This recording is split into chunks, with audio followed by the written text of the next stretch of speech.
Bonjour Xavier Louis. Bonjour Benjamin, bonjour à tous. On vous retrouve tous les matins de la semaine pour vos détours malins de l'été. Je rappelle que vous animez le réseau des plus beaux détours de France qui labellise les plus belles petites villes de France que vous nous proposez de découvrir ou de redécouvrir. Dans ces 100 petites villes, vous offrez aux visiteurs un très beau guide réalisé par Michelin où l'on retrouve toutes ces destinations. On peut aussi y avoir accès sur www.plusbeaudétours.com. Cette semaine, on commence par un détour malin en Loire-Atlantique. C'est ça, Xavier ? Oui, c'est Clisson. Alors Clisson, c'est au sud-est de Nantes, donc en Loire-Atlantique. Alors c'est connu souvent par les fans de métal, de rock metal. Le Hellfest, avec le gros festival Hellfest, de métal voilà. qui est à Clisson, effectivement. Mais la ville, il n'y a pas que ça. Eh bien voilà, il y a plein d'autres choses.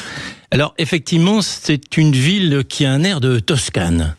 C'est-à-dire c'est assez bluffant. C'est qu'en fait, ce sont deux frères qui, après la Révolution, ont importé en quelque sorte l'architecture et surtout la flore de la Toscane, les cyprès entre autres. Alors c'est effectivement bluffant. Quand vous êtes sur le pont de Pierre, notamment, je recommande d'aller vous balader. Ouais. Là, voilà. Ouais. Alors vous avez une vue sur le château, cet environnement floral aussi, et c'est vrai qu'on on est vraiment dépaysé au sens fort du terme. Oui, Clisson en plus marqué par l'histoire. Il y a cette halle aussi qui, alors, il y a est très une belle halle aussi, du XIVe siècle en bois qui est magnifique, qu'il faut aller voir aussi. Tout ça est pas loin du château, de l'église aussi. Et près de la halle, il y a quelque chose que j'aime beaucoup aussi. Il y a de vieilles boutiques, mais bien décorées. Tu sais, c'est ces boutiques qu'on a envie de rentrer un peu à l'ancienne, mais vraiment élégantes, quoi. Hein. Donc c'est à Clisson, vous nous proposez quel programme, Xavier ? Donc cette balade en ville, bien sûr. C'est vraiment souvent dans nos plus beaux détours, c'est ce qui est sympathique, c'est de se balader dans la ville. On peut déjeuner d'ailleurs à Ely City, un restaurant qui est conseillé, où on va goûter avec modération, bien sûr, aux bières artisanales et au muscadet, puisque nous sommes en plein dans le pays du muscadet.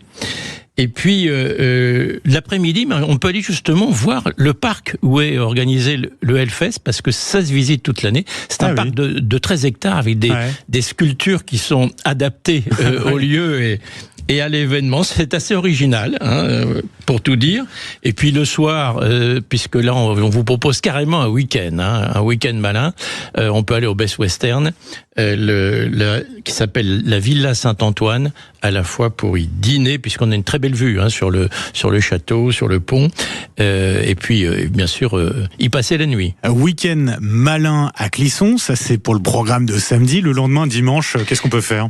Eh bien, alors le déjeuner, on peut aller à la cascade, et puis ce qu'on peut faire, c'est faire un tour aux alentours, c'est-à-dire dans le vignoble nantais, ce qu'on appelle le vignoble nantais. Notamment, on peut se rendre au domaine de l'Épinay.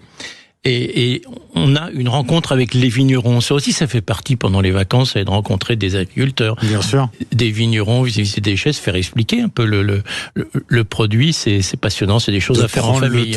De prendre le temps aussi, c'est ça. Oui, tout à fait. C'est le moment où on a plus de temps pour faire ça. Merci beaucoup, Xavier Louis. On peut retrouver, je le disais, tous ces plus beaux détours comme Clisson sur le site www.plusbeaudétours.com et puis se procurer le guide des 100 plus beaux détours réalisé avec Michelin, qui est offert dans toutes les villes labellisées. Merci beaucoup, Xavier Louis, et à demain. Pour de nouvelles aventures.